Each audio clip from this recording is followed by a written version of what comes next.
This isn't a drill. While you're breathing, 3 bombs are about to go off in Washington. First, that linebacker you thought was trash has a machinating plan hidden since 2023.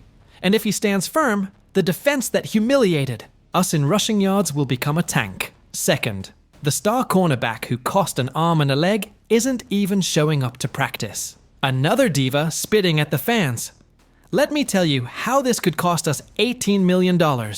And third, the only survivor of the old guard is breaking everything in OTAs.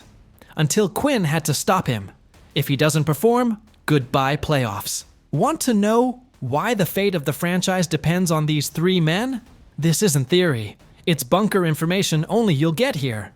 Subscribe now, hit the bell, and find out if 2025 will be glory or another disaster.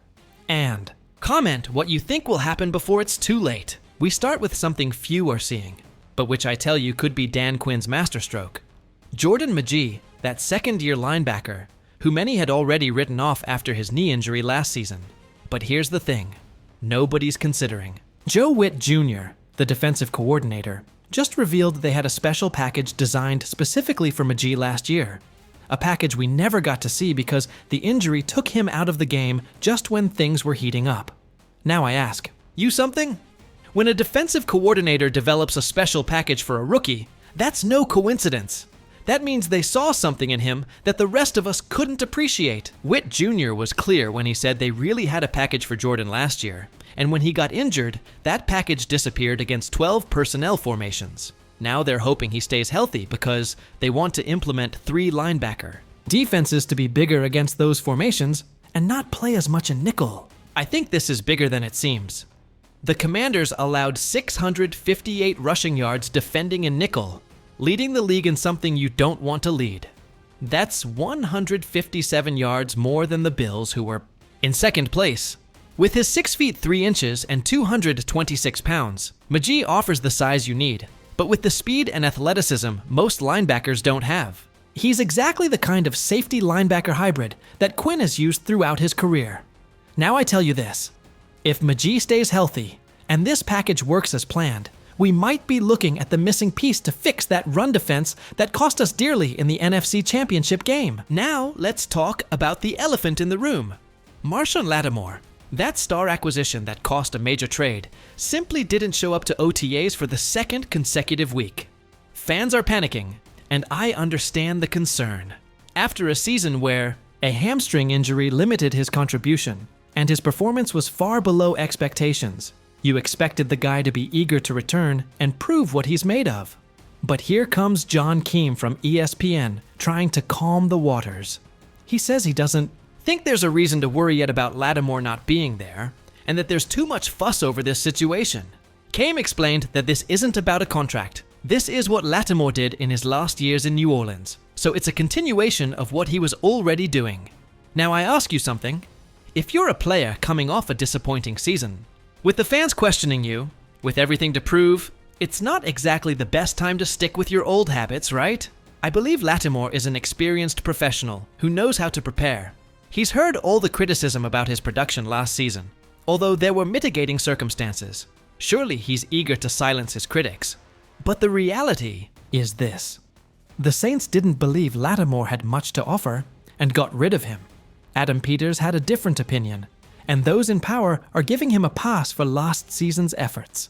The stakes for Lattimore in 2025 are enormously high. If he can provide the accomplished coverage presence Washington thought before the trade, and gets lucky with health, a new contract could be on the horizon next spring. Any further regression or injury concerns could see him released, saving $18 million in the Commanders' salary cap. Now we're getting to the good stuff.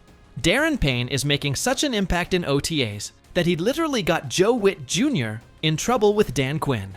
And I tell you, this is exactly the kind of problem you want to have.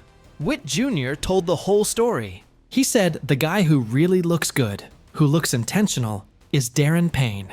Every day this guy is so intense that Witt has to tell him to calm down a bit.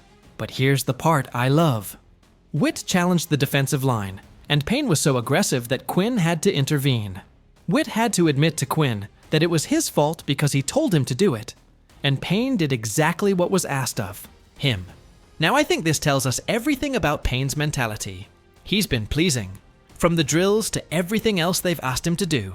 He's a leader who doesn't say much, but he's leading by example, and this year you can really see him taking that leadership role to the next level. This is crucial because Payne is the last survivor of a line that once had 4 first-round picks. Chase Young was traded, John Allen was released, and Montez Sweat left as a free agent over the last 2 years. Washington is rebuilding the line, for the second year in a row around Payne. But his game has been disappointing for the last 2 seasons, with only 4 sacks each year. While the contributions of interior linemen aren't fully seen in the stats, Payne has performed below expectations. The Commanders focused on interior defensive linemen for depth, hoping to bolster their run defense, which ranked 3rd worst in the league last season, with 137.5 yards per game. They added Javon Kinlaw, Eddie Goldman, Dietrich Wise, and Jacob Martin in free agency. And here we get to the crux of the matter. Everything we've just discussed about Daron Payne boils down to an inescapable reality. The Commanders need this man to have the best year of his career if they're going to take the next step. Dan Quinn sees Payne taking a step forward in his 8th season. He's had an extraordinary preseason. Quinn has been impressed with what he's seen in skill work so far, and he's seeing it happen on the practice field. But Quinn acknowledged it's hard to judge defensive linemen in OTAs when contact isn't allowed. Not from a physical perspective, but he can tell from what he's seen in drills work the skill sets of any potential new wrinkle. Payne himself knows what's at stake. He said the opponents who used to welcome facing Washington will find a tougher foe. He knows they used to point them out thinking it was an easy win. Now I tell you this, and pay attention. Payne signed a 4-year contract for $93 million in 2023 after 11.5 sacks the previous season. But since then, he's only had 4 sacks each of the last 2 years. Witt Jr. plans a heavy rotation and isn't focusing on finding a proven edge rusher. Each year is different. He's a firm believer in giving everyone a chance, and there will be different bodies. The defense focuses on the techniques they want to play. Create a new line of scrimmage and play with heavy hands. Size definitely helps, and they've got some big guys.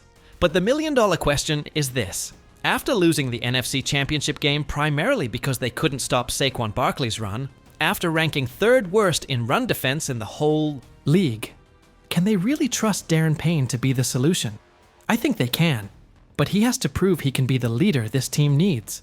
Not just with intensity in practices, but when the lights come on and the games really matter. Now I ask you, Commanders fans, after everything we've just analyzed, what do you really think is going to happen this season?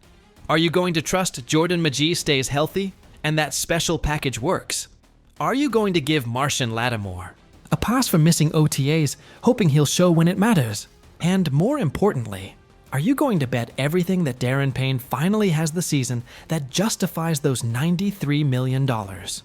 These aren't easy questions, and the answers will determine whether the Commanders can really compete for a Super Bowl, or if they're going to fall short again. I want to know what you think in the comments. If you believe Payne is going to have a monstrous season, let me know. If you think Lattimore's situation is a sign of bigger problems, speak up. And if you think Jordan Magee will be that secret piece no one saw coming, I want to hear it. This community we've built here is more than a channel. We are a family of passionate fans who live and breathe Commanders football. Every like, every comment, every subscription helps us grow and bring you better content. So if you enjoyed this analysis, if you feel like you got information you won't find anywhere else, show that love. Give this video a like, subscribe to the channel if you haven't, and turn on that bell so you don't miss a single piece of news from the Commanders. Because at the end of the day, we're the ones who really understand what it means to be a fan of this team. We've been through the good and the bad, and we're going to be here no matter what happens. And remember, hail to the Redskins.